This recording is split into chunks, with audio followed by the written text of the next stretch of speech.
I don't know about you, but there's power in that blood that she's talking about. There is healing power in that blood. There is power to set you free from whatever you're facing in your life. There is power, wonder-working power in the precious blood of the Lamb. And it has the power to do anything.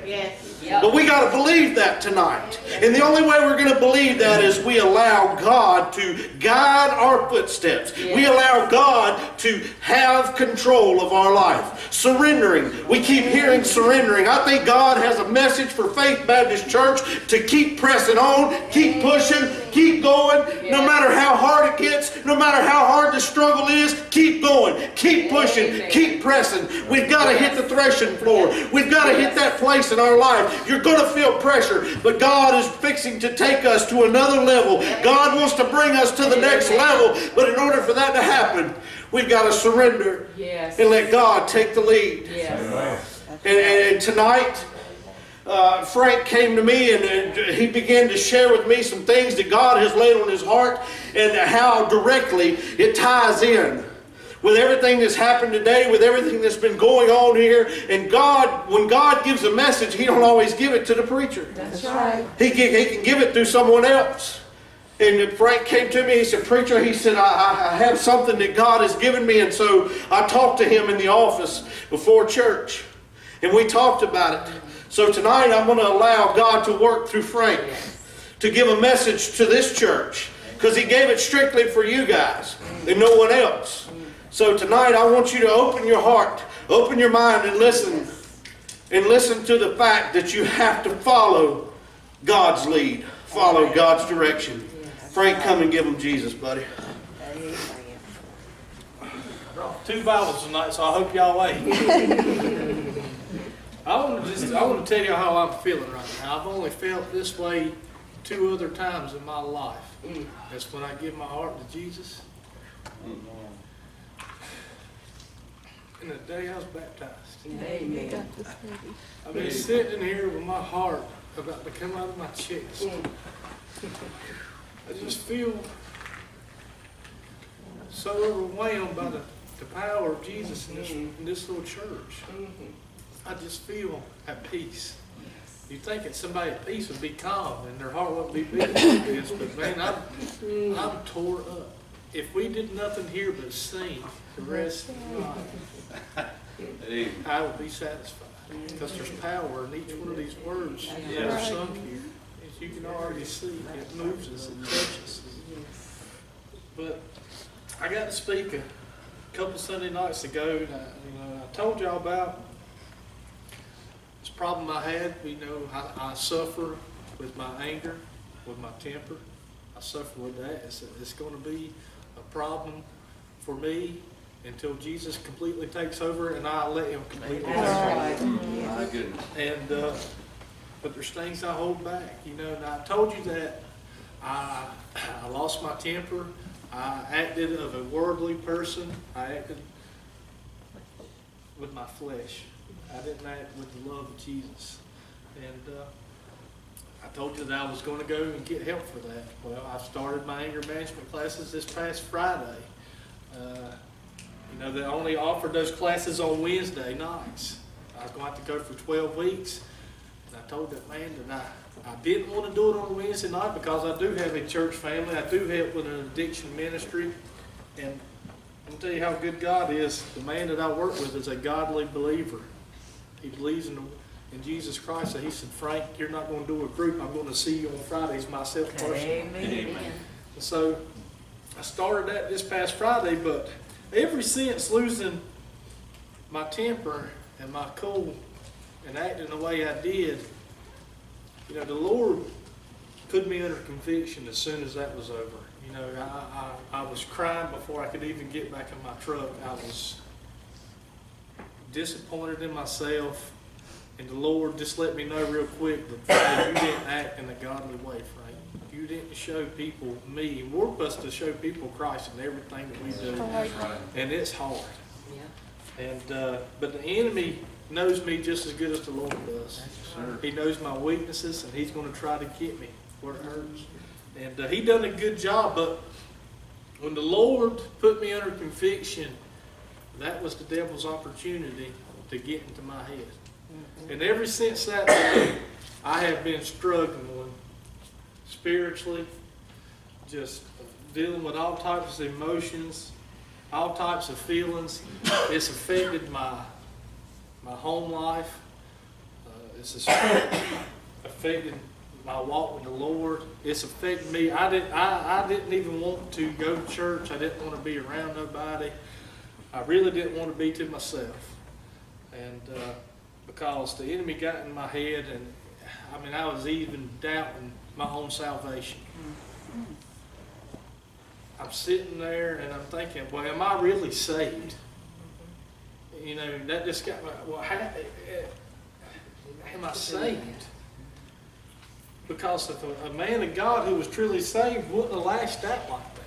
He wouldn't have had that moment. He would have handled that situation in a different way. So I'm doubting my salvation. I'm starting to doubt the Lord. I'm starting to get away from the Lord's path that He had me on. And I'm starting to get back onto Frank's path. I'm starting to believe these lies that I'm being told. I'm not concerned with the man that pulled me out of that drug, alcohol lifestyle that I was living on, that showed me His grace and His mercy. He showed me what blessings He would give me when I lived my life for Him.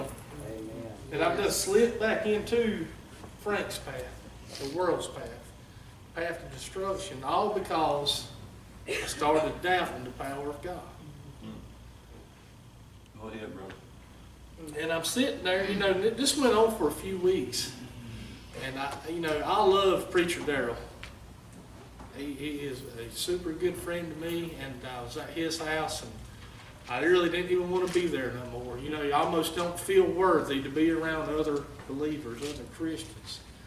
So I just, without saying goodbye to him, nothing, I just stopped what I was doing, got in my truck, and I went home, and I sat in my truck, just sitting in my truck. I sat there for 2 hours. Nothing. Didn't even want to go in the house. I'm just sitting in my truck. And I'm going through my phone. And there's a song that come on. And before this song started, it said Psalms 23. I'm like, well, I wonder what that says. I wonder what that is. The Lord said, well, get your Bible out. So I didn't have my big Bible with me because it was in the house, but the preacher's wife gave me Kenny's Bible that he kept in his truck. She gave me this. So I pulled this thing out and I looked up Psalms 23. And Psalms 23 says, "The Lord is my shepherd, I shall not want. He maketh me to lie down in green pastures. He leadeth me beside the still waters. He restores my soul. He leadeth me in the path of righteousness for His name's sake. Yea, though I walk through the valley of the shadow of death, I will fear no evil, for Thou art with me. Thou preparest the table before me in the presence of Thy enemies. Amen. Thou anointest my head with oil, my cup runneth over. Surely goodness and mercy shall follow me all the days of my life, and I will dwell in the house of the Lord forever." Amen. And I got to thinking about that. You know, Frank, I designed you to be with me. I died for you to be with me. If you'll let me guide you, them green pastures and that still water is right there. Yeah. You chose to break away from me. You chose this path that you're on now. You chose to walk away from me because you allowed the enemy into your head and to take over your thoughts. He said, "But you ain't done reading." He said, "Keep reading." Oh, well, what do you want me to read? So I just shut this Bible, and when I shut it, it opens up to right here. And in this Bible, now, this was presented to Preacher Kenny from a friend of his, Randy. And on here is written Proverbs 3, verses 5 and 6. So I said, well, let me go see what Proverbs 5 and 6 looks like. Proverbs chapter 3, verse 5. Trust in the Lord with all thy heart. Hallelujah. Yes. And lean not unto thy own understanding. Yes. All thy ways. In all thy ways acknowledge him.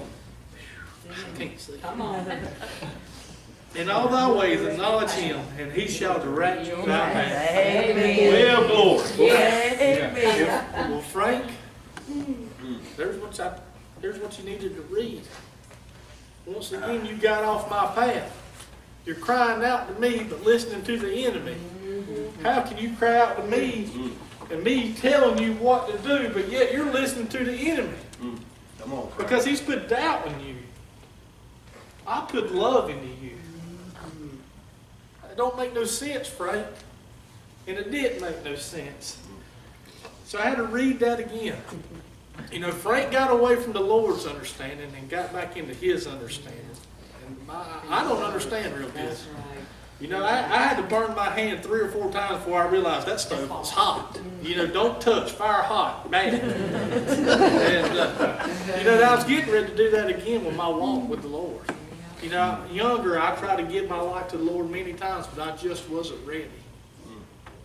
You know, I tried, and, you know, I thought I asked the Lord in my heart, but I really didn't, because I fell back into the world so easy. Now, I'm this close to going back to the old ways, but the Lord ain't going to let me. I'm not ready to go back there, and I will not go back to there. I will not give the devil that satisfaction. I belong to the Lord. That's right. Tell him, brother. But I got off of his path, and I got onto my path.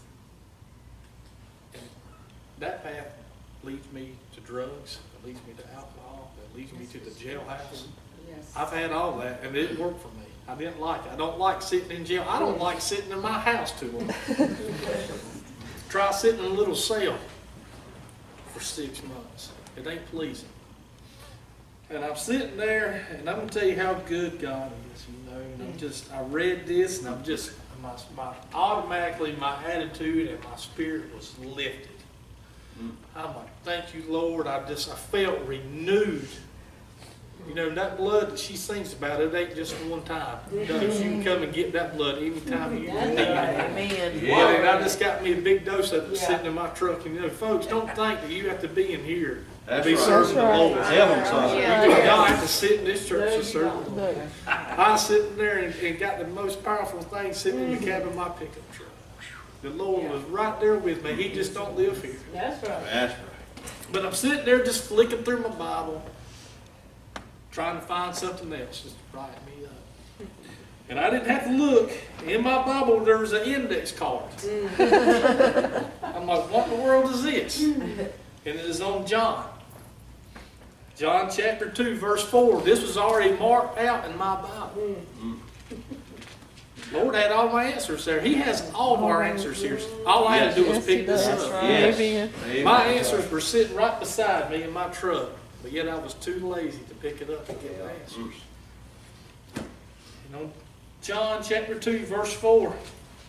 He that saith, I know him, and keepeth not his commandments, is a liar.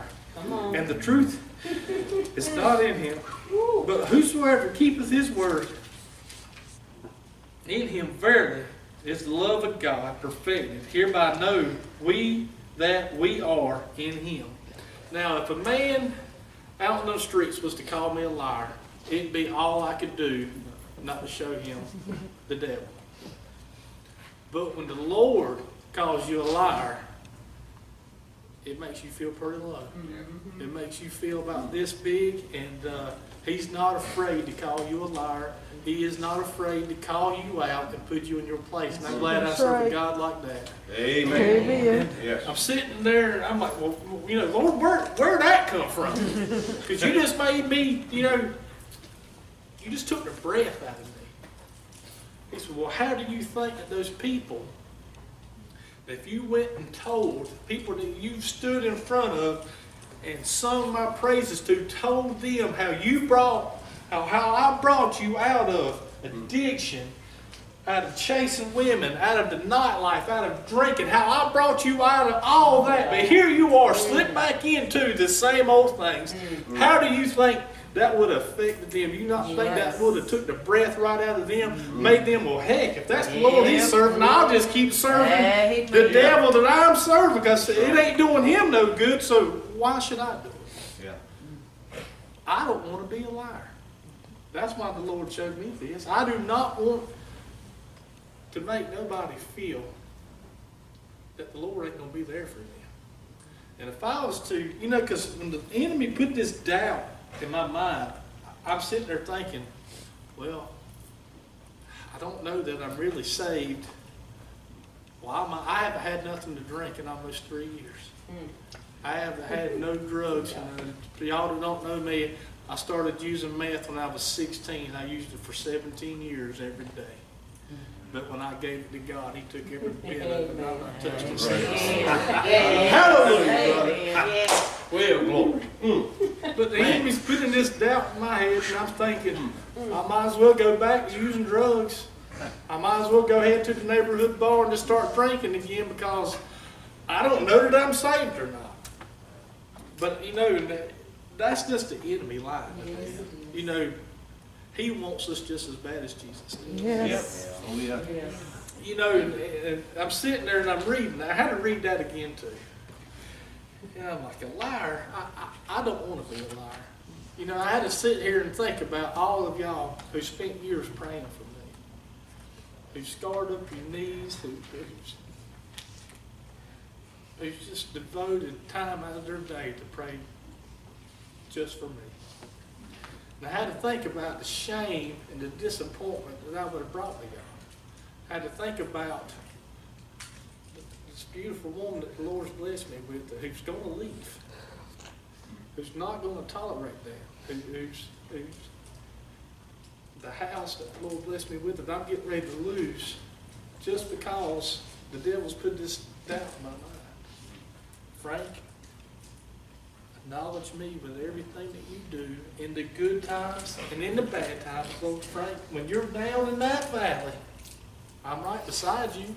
Yes, I'm there with you. yes. All you've got to do is cry out to me. That's right. But I'm going to pick you up.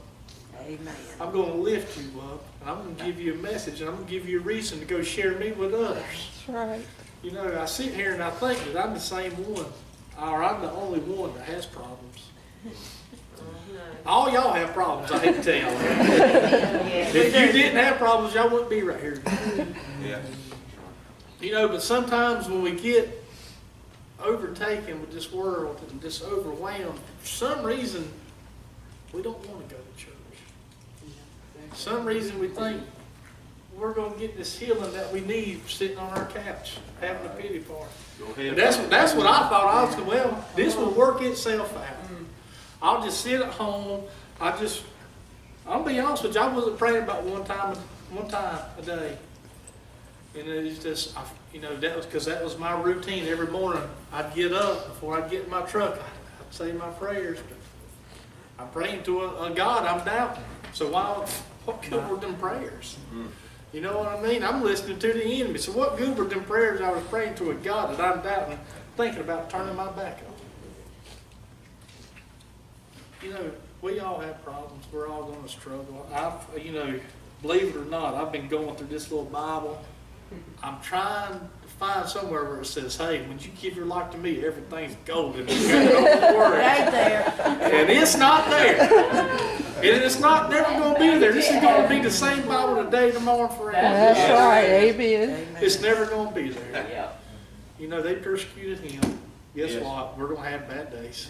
Yes, sir. We're going to be down in them valleys. You know, we hear that, you know, as I walk through the valley of the shadows. We hear that at funerals a lot.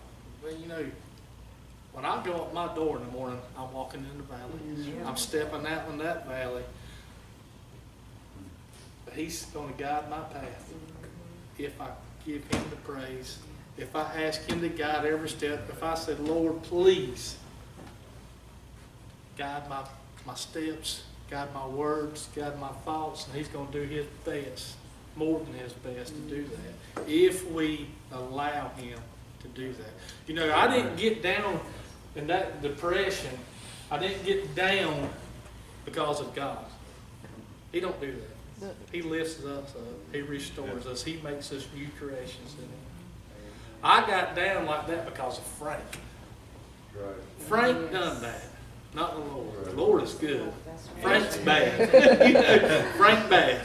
And the Lord loves. He restores. He gives us hope. He gives us joy. He gives us mercy. Yes. That's what He gives us. He's joy. I had none of that because I walked away from Him. I thought I could fix Frank sitting in the house doing nothing. Ain't gonna happen. But when this hit me, when I'm tickled, I'm on fire again. You know, I can always stay like that if I always seek Him. That's Come on, right, brother. baby. Amen. You know, this feeling can last with me Yes. all the time. Yes. I can have this all the time if I go here for the answers when things happen, when life happens. Amen. Everything has been bringing me down. Oh well, that's life. And if I've got to suffer here till the day I die, it'll be worth every bit of it. That's right, It'll baby. be worth every bit of it. Yes. If I live to be 80 or if I live to be 150, that don't compare to eternity. It does not compare to eternity. And I'm going to have another bad day. I'm going to have another rough season, but it's just for a season. Yes. And it's only going to be as short or as long as I allow it to be. That's right. It's either you can listen to the enemy, or you can listen to the Lord. And you can let Him guide your paths. And I just want to ask, if there's anybody here, Lord, we done had an altar full. And man, man, like I said, my heart's been beating out of my chest because I know the Lord is here. Amen. There's no doubt in my mind that God is in this building. Yes. And there's someone in here that needs Him. I don't know who needs Him. I know I need Him. I need Him more today than what I needed Him yesterday. And I'm going to need Him more tomorrow than what I needed Him today. Because life is not going to get no easier. When we walk out them doors right there, the world is going to be on us. The enemy is waiting for us. He's waiting to steal our joy. And the question is, are we going to let him? I'm done letting him have what the Lord's given me. And I feel like I've earned this. I drug myself through the ditches with drugs and alcohol. I don't have to live like that. And neither does no one else in here. And all you have to do is give it to God. And I know that's easier said than done because, buddy, I've gave it to God. And like I said, I've come down here and I've given my problems to God. But when I left, I picked them back up and took them with me because for some reason I thought I could do more for Frank than what God could do. And that was just a lie. Frank can't do nothing. Frank is nobody without God. If there's anybody in here tonight that needs prayers, that just needs to be lifted up, that just needs to be encouraged, I want to pray for you. I want to tell you that I love you. I want you to know the same thing that God gave me, He'll give everybody in here. All we've got to do is ask Him for it. And if you're in here tonight and you don't know the Lord, I want to tell you about it. I want to tell you what He done for a sinner like me who was lost, dying, and going to hell. And I was on that path for many years. 17 years, drugs, alcohol, women, the nightlife. And I thought I was living, but I didn't start living until the day I gave my life to Christ. And if you're here tonight and you're ready to give your life to the Lord, now is the time to do it. And if you're here tonight and you're struggling, embarrassed, worried about what somebody else is going to think about you for giving your life to the Lord, we're going to pray for them people, and we're going to pray for you. But I hope if there's something you want to give to the Lord tonight, and you don't do it tonight, I hope the Lord can fix you and raise you to your knees before you get to the door. Because you're in a room full of people who love you, who care about you, and want to be an attorney. We're in here with a preacher that pours his heart and soul out to us every Sunday, Wednesday, and Sunday night. Who wants nothing more but to help you. I called him up at 9 o'clock on a Thursday night. We stayed out in the man's driveway till almost 12:30, having church in a driveway covered in beer cans. Telling a man that was about so drunk and he couldn't stand up that the Lord loved him just as much as he loved any of us standing there. If you want to know that love, well, here it is. It's right here. It's right here. And he's waiting to give it to you.